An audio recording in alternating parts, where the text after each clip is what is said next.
Esse vídeo é para você que acredita que não consegue fazer um poema, que acredita que não sabe fazer poesia, mas que admira quem escreve, quem produz esse tipo de arte. Então fica comigo até o final do vídeo que eu vou te dar hoje 5 dicas de como começar a escrever os seus primeiros poemas.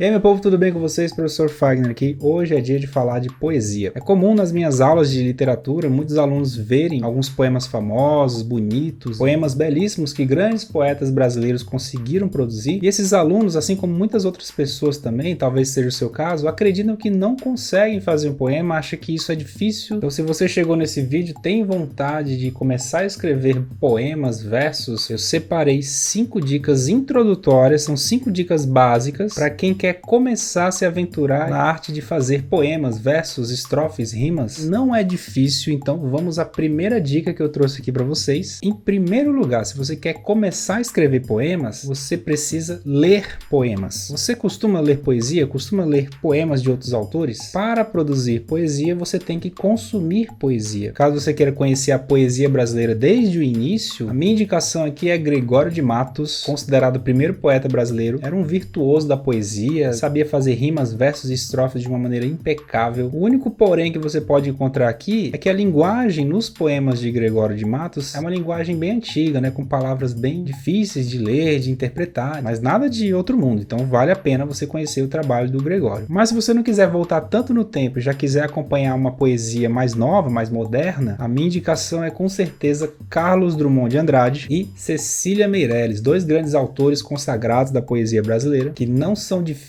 de ler, usam uma linguagem simples, objetiva, né? Afinal, eles fazem parte do modernismo brasileiro, já do século XX, na década de 1930, e são os meus dois poetas preferidos de toda a história da poesia brasileira. Qualquer um livro deles está valendo para vocês conhecerem, mas a minha dica para o Carlos Drummond de Andrade seria você começar com um livro chamado Alguma Poesia, que foi a primeira publicação dele, e acredito que você vai conseguir captar a essência desse poeta que é tão importante para a língua portuguesa no mundo inteiro. E da Cecília Meirelles eu indico qualquer um dos livros. Você pode pesquisar no Google, pesquisar os poemas dela mais famosos, que eu garanto que você vai entender um pouco mais de como funciona a estrutura de um poema, quais são as possibilidades que você tem na hora de produzir um texto em verso. E se mesmo assim você tiver a fim de conhecer uma coisa mais nova, né, ler poetas que ainda estão vivos, porque o Drummond já morreu, a Cecília também, quer conhecer poesia contemporânea, atual, de poetas que ainda estão atuando, indico para você Sérgio Vaz. Vou deixar aqui o perfil dele no Instagram e no Twitter para vocês seguirem, e a escritora cearense Jari de Arraes, que acabou de lançar um livro de poemas. Caso você já tenha comprado, já leu alguma coisa, deixa aí nos comentários e me diz se você está gostando. Segunda dica que eu te dou é você tem que escolher que tipo de poema você quer produzir, se é um poema metrificado ou um poema livre. Caso você queira se aventurar na arte de produzir poemas metrificados, você vai ter que estudar um pouquinho, vai ter que estudar um pouco de verso, de estrofe, de rimas e de escansão poética. Se essa é a sua preferência, né, poesia metrificada, eu vou deixar alguns vídeos aqui na descrição que vão te ajudar bastante. Um vídeo fala de escansão poética, contagem de sílabas dentro de um verso. O outro vídeo vai te falar de estrofes, versos e rimas, uma coisa mais geral. E o outro vídeo vai te falar dos tipos de rimas que você pode usar no seu poema. Mas se você está a fim de fazer um poema livre, sem se preocupar com a quantidade de versos, de estrofes, de rimas, às vezes nem precisa colocar rima, né? Se esse for o seu caso, né, fazer um poema livre, a gente já pode ir então para a terceira dica. Escreva sobre algo que ou te inspira ou te incomoda. Poesia não tem que falar só de coisas belas, sentimentos, emoções, amor, felicidade. A poesia também pode ser crítica, pode ser um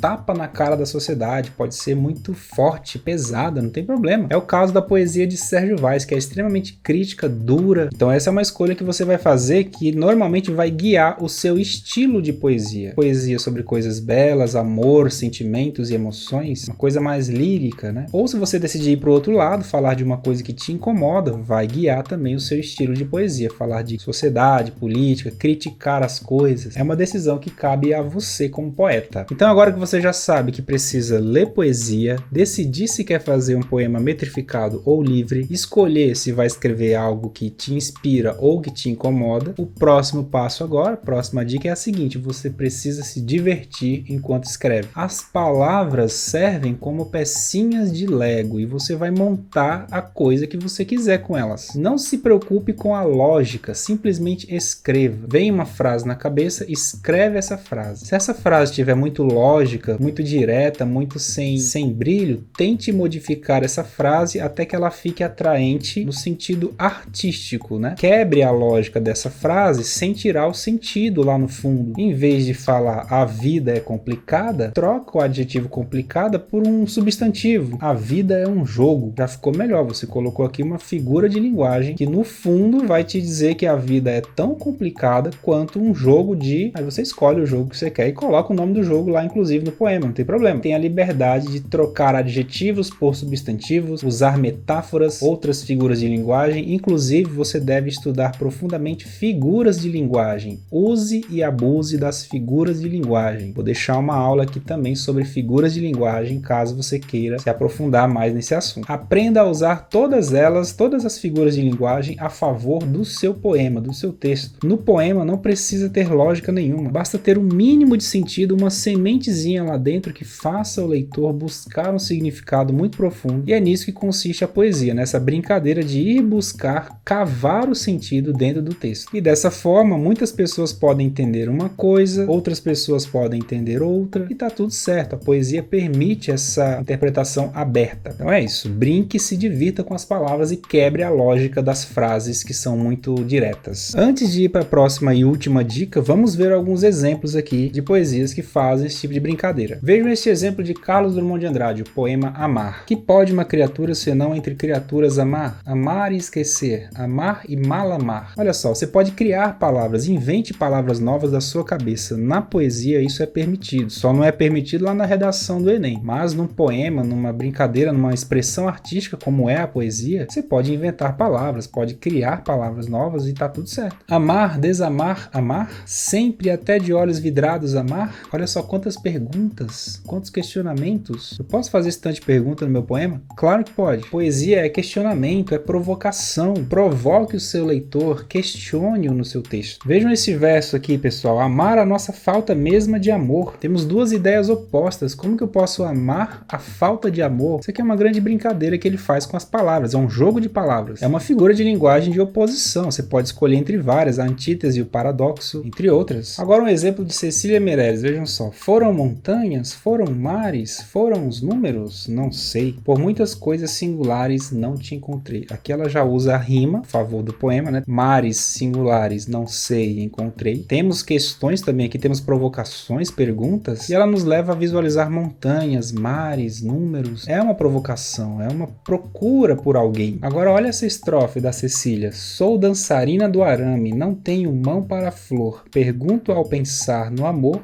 como é possível que se ame? Olha essa imagem que ela cria, né, gente? Dançarina do arame. Em que outra situação você usaria essas palavras, dançarina e arame, na mesma frase? Só num poema. É a quebra da lógica que faz o leitor se apaixonar pela poesia e o uso das figuras de linguagem, principalmente. Agora vejam só esses 3 versinhos do Paulo Leminski. Relógio parado, o ouvido ouve, o tic-tac passado. Olha que imagem que ele cria, a brincadeira que ele produz com essas palavras. Tudo indica que ele estava em algum momento vendo um relógio um dia numa parede que estava parado, mas na cabeça dele ele conseguia ouvir o tic-tac, mesmo com o relógio parado, que é um som tão comum, né? Vem imediatamente na nossa cabeça. E ele faz essa provocação, né? Agora um exemplo meu, de minha autoria, tá no meu livro aqui, ó, Não Diga Que Digo Verdades. Para quem não sabe, eu tenho um livro de poemas. Se você ficou interessado em adquirir, é só comentar aí embaixo que a gente entra em contato. É um poema que eu gosto muito, vejam só. O caboclo caminha, é cedo. Amanhã sorri, é cedo.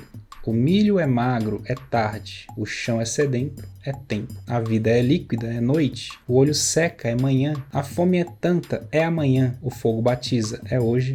A festa é memória, é ontem. Na minha cabeça, quando eu criei esse poeminha, eu pensei nessa organização fininho, com frases rápidas e curtas. É como se eu tentasse resumir uma ideia bem maior em apenas uma frase minúscula, e quando a gente lê, imediatamente vem um monte de coisa na cabeça. O caboclo caminha, né? Alguém que está indo colher a sua plantação, uma rocinha pequena. Ou seja, eu não vou ficar explicando muito aqui o poema, que já diz praticamente tudo, né? Mas a brincadeira com as palavras é que é o mais importante. Então, uma vez que você tem o costume de ler poemas de outras pessoas, sabe se vai fazer um poema metrificado ou livre. Se for metrificado, tem que estudar um pouquinho. Se for livre, já pode começar agora. Já sabe que você vai escrever sobre algo que te inspira ou te incomoda. Vai fazer isso se divertindo com as palavras, brincando de Lego mesmo, né? As palavras são o seu brinquedo, a sua matéria-prima. Vai usar e abusar das figuras de linguagem, quebrar as lógicas, quebrar as expectativas do seu leitor. Agora só resta uma dica. O último passo é o seguinte: publique esse texto. E hoje está muito fácil você mostrar seus poemas para as pessoas. Tem poesia no Instagram, no Twitter, no YouTube. Você pode mostrar, postar, fazer uma imagem, coloca o textinho lá, a sua assinatura embaixo, coloca o seu nome embaixo, é importante. Não publique poemas sem colocar a sua autoria. No Instagram existem vários perfis de poetas, vou deixar alguns aqui para vocês seguirem, para se inspirar. Se postar alguma coisa, me procura no Instagram, me marca que eu vou ter o prazer de curtir e compartilhar. E se ficou alguma dúvida, gostaria de uma dica mais aprofundada, deixa aí nos comentários que eu vou responder. Se inscreve no canal porque a gente fala muito de poesia aqui e a gente se vê na próxima. Até mais, gente!